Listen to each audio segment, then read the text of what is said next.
Ya, Assalamualaikum, salam sejahtera. Saya melihat nih hiruk pikuk Habib ini udah nggak sehat. Kedua belah pihak nggak sehat. Cuma saya di sini nggak ingin menanggepin si Bahar lagi atau yang sejenisnya. Saya jujur aja, saya ingin mensikapi Ketua Robito Alawiyah, Pak Taufik Assegaf, yang dipanggil Habib Taufik Assegaf. Saya melihat dia ditunjuk sebagai ketua Robito tuh saya nggak nyaman. Harusnya begini loh, mau organisasi apapun, kalau ingin memilih seorang pemimpin atau ketua itu, harus punya punya track record yang bagus, yang tidak pernah bermusuhan sama orang, yang ceramahnya itu meneduhkan, bukan memprovokasi.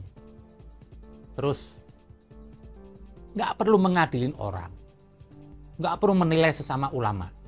Kan aneh, seorang ngaku ulama bicara di depannya orang awam menilai ulama. Lah emang yang di depan Anda ini ulama? Itu bagi saya itu kalau ada ulama menilai seorang ulama di atas mimbar, itu bengkok hatinya, itu hasud, karena nggak sepantasnya Anda begitu. Nah, seorang Taufik ini yang saya lihat ada beberapa video yang nggak nyaman lah. Kenapa saya perlu tanggepin ini? Karena Anda ketua. Kalau ketuanya aja sudah nggak menempatkan diri pada tempatnya, gimana saya mau ngeritik si Bahar dan yang lain-lainnya? Kok ketua dan sama?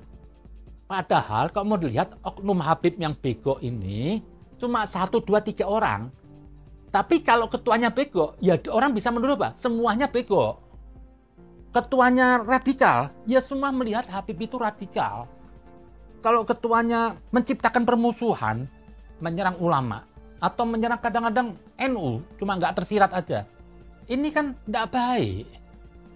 Harusnya seorang ketua itu menempatkan, punya kearifan yang tinggi, punya pandangan dunia yang luas. Dia bersikap sesuatu apa? Jangan suka mengeluarkan perkataan atau apapun. Seperti saya ini Habib. Saya itu tidak pantas memberitakan suatu berita untuk memuliakan saya. Ini nggak pantas. Jadi kalau ada riwayat itu memuliakan Habib, padahal bukan Habib, itu nggak perlu saya nyampaikan. Ayo saudara-saudara, Anda wajib menyintai saya. Kalau Anda nggak menyintai, Anda masuk neraka. Siapa saya? Masa saya ngomong? Lah ini Taufik mensikapin, ada riwayat-riwayat yang saya mau sebutkan malu lah. Saya sudah kritik. Ingin menonjolkan bahwa Habib itu lebih afdol dari seorang kiai sekalipun. Habib goblok. Ini akibat salah memahami. Lah, saya bingung. Ini orang kok diangkat jadi ketua. Memahami Ahlul Bait aja nggak bisa dalam Al-Quran. Ahlul Bait dalam Al-Quran itu terbatas orangnya. Orang yang disucikan. Makanya kalau orang suci, dideklar di kitab suci. Nggak mungkin saya ini mengklaim diri saya Ahlul Bait, Anda juga Ahlul Bait. Anda masih berlimang dosa biarpun ketua RA. Tidak boleh melekatkan di Al-Quran. Mustahil Al-Quran itu memerintahkan seseorang untuk mentaatin orang yang pernah bermaksiat. Pernah orang berlaku dosa. Itu Tuhan salah kaprah dong. Besok saya ragu sama Tuhan. Masa saya untuk mentaatin orang yang orang itu saya lihat pernah berzina? Seorang Habib. Atau orang pernah menipu. Atau pernah salah ngomong, besok saya ragu sama Tuhan. Ini jangan-jangan Tuhan mau jerumusin saya nih. Kok saya untuk mentatin orang yang nggak suci? Nah, Ahlul Bait di Al-Quran itu terbatas 5 orang. Orang disucikan, makanya dideklir sama Tuhan, orang wajib mentaatinnya. Itu dianggap mata rantai ke Tuhan. Kalau ke bawah ini bukan lah. Seorang Taufik yang ketua RA tidak bisa memilah antara Ahlul Bait. Dia mengutip kata-kata dari Ibn Arabi itu ditujukan Ahlul Bait, bukan Duriyah. Ahlul Bait yang sudah terjadi di zaman Ibn Arabi itu. Lah, ini seorang ketua RA. Dan saya lihat ada tuh ketua itu kalau bahasa itu yang santun, sopan harusnya. Lah kalau saya lihat Taufik ini kalau berbicara, maaf loh, kayak preman terminal. Cuma bersorban, dikit ayat. Bahasanya kasar, ada pakai kata-kata anjing. Kalau saya ngomong anjing ini saya nggak ada masalah, pakaian saya begini. Tapi begitu saya pakai pakaian sorban, Apalagi saya dijulukin sebagai ketua. Itu saya nggak boleh main-main. Bahasa saya itu harus nggak boleh menyakiti orang. Sampai katanya Ali bin Abi Thalib, menyimpan kebenaran itu masih lebih baik daripada menyampaikan sesuatu hal itu yang membuat orang nanti jadi praduga, jadi ribut. Lah, Anda nih harusnya yang ngaku-ngaku durian Nabi, nggak kenal Ali bin Abi Thalib, ya mendingan Anda mandi dulu lah, nggak usah jadi ketua. Kan Rasul bilang, Ana Madinatul Ilm wa Ali babuha. Saya lautan ilmu, Ali pintunya. Atau saya kota ilmu, Ali pintu gerbangnya. Barang siapa yang ingin mengenal saya, lewatlah gerbangnya. Lah, ini kalau Anda nggak tahu, ya repot. Katanya ketua RA, keturunan Nabi. Masa nggak tahu keturunan kakeknya? Masa belajar agama itu? Lah, ini saya lihat karakter Taufik ini yang tidak pantas. Tidak boleh ditoleransi. Seorang ketua itu kalau salah, harus dengan mengundurkan diri lah. Demi maslahat warga Nabi yang ada di Indonesia ini. Jangan terus jadi caci maki. Mungkin banyak orang yang kecewa itu kenapa kok datang dari ketuanya aja begitu. Tapi saya lihat sikap dari NU bagus. Gus Yahya itu bagus. Mengkritiknya juga bagus. Malah terakhir diajak anekdot sama Gus Yahya. Kalau kepingin kenal pejabat mau dianterin. Emang mungkin nih Taufik ini belum pernah foto sama Jokowi. Kepingin foto sama Jokowi kali. Janganlah gitu. Mungkin ada banyak perkataan Taufik ini sebelum menjadi ketua itu yang terlalu keras. Kan di depan Anda tuh orang-orang awam. Ngapain Anda mengkritik kiai-kiai yang lain ulama? Janganlah. Buat Nahdlatul Ulama itu dibuat untuk membentengi akidah Ahlussunnah wal Jamaah. Diadakan Ansor, diadakan Banser itu untuk mengamankan ulama, untuk mengamankan, untuk membela yang hak. Lah kok saiki gunakan untuk yang lainnya. Yang jadi ketua NU enggak 100% Ahlussunnah wal Jamaah. Condong sana, condong sini. Ansor Bansernya kayak Joko Lady Gaga. Apa ini? Saya tidak setuju kalau Ansor Banser juga ikut jalan menghancurkan sana, menghancurkan sini. Saya tidak setuju. Tapi saya juga tidak setuju kalau memang Ansor Banser Joko Gerejo. Apa untungnya? Jangan terlalu apa ya? Kalau ada ulama dekat sama penguasa itu, jangan terlalu terus setan. Terus salah belum tentu. Misal begini, kalau presiden mau dekat sama Habib Lutfi, apa Habib Lutfi harus kabur, ngumpet? Ya nggak betul dong. Hanya mau deket Jokowinya. Jangan dianggap terus Habib Lutfi dekat sama Jokowi itu, terus Anda mau katakan dia ini ulama yang menyembah kekuasaan. Enggak juga lah. Terus Gus Yahya, PBNU, berapa ulama Kiai NU dekat dengan Jokowi. Jokowi datang ke 1 abad, masa diusir? Nggak boleh. Diusir semua tuh Jokowi datang. Kapan nggak 1 abad? Nggak boleh. Jadi semua nggak boleh. Mau saya bilang tadi apa? Ilmu tanpa akal bisa menyesatkan pemiliknya, kata Ali bin Abi Thalib. Jadi Anda jangan kutip hadis, tapi Anda nggak gunakan akal Anda. Akhirnya tersesat. Orang dekat sama penguasa sesat kafir. Lah besok kalau presidennya lebih alim daripada Anda gimana? Presiden Iran tuh Ayatullah loh. Hujatul Islam. Untuk bisa jadi Hujatul Islam tuh perlu belajar 20 tahun. Anda belajar di mana? Atau mungkin Pak Taufik ini merasa meng-underestimate Jokowi? Saya jujur, secara personal, secara pribadi, Anda ini semuanya kalah dengan Jokowi. Jokowi sudah diuji. Di depannya itu kekuasaan. Tapi tetap tawaduk kepada Allah. Sholat 5 waktu.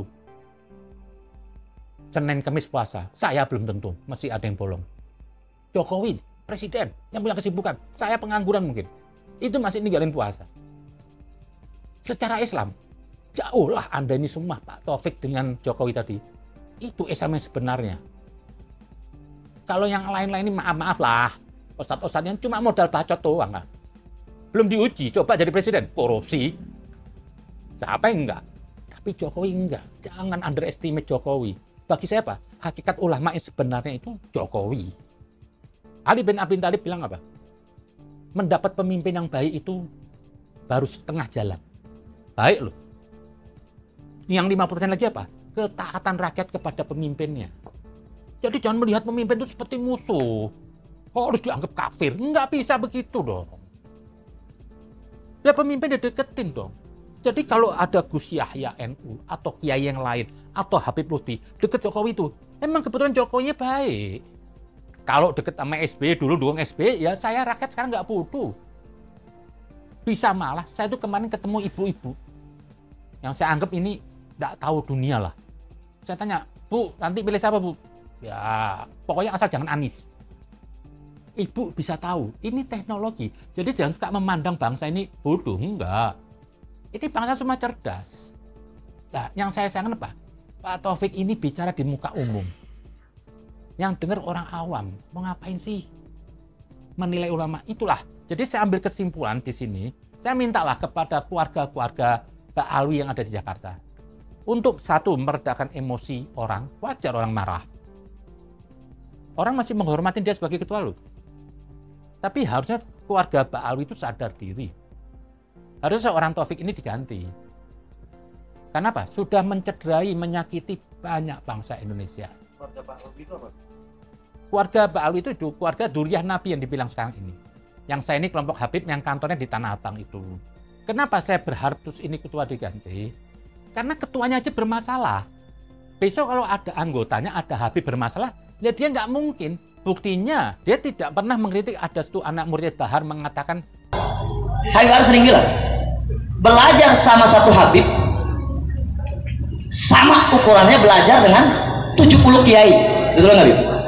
Satu Habib, walaupun Habibnya jahlun, maksudnya bodoh kata Habib Bahar, itu ukurannya perbandingannya amat 70 kiai yang alim.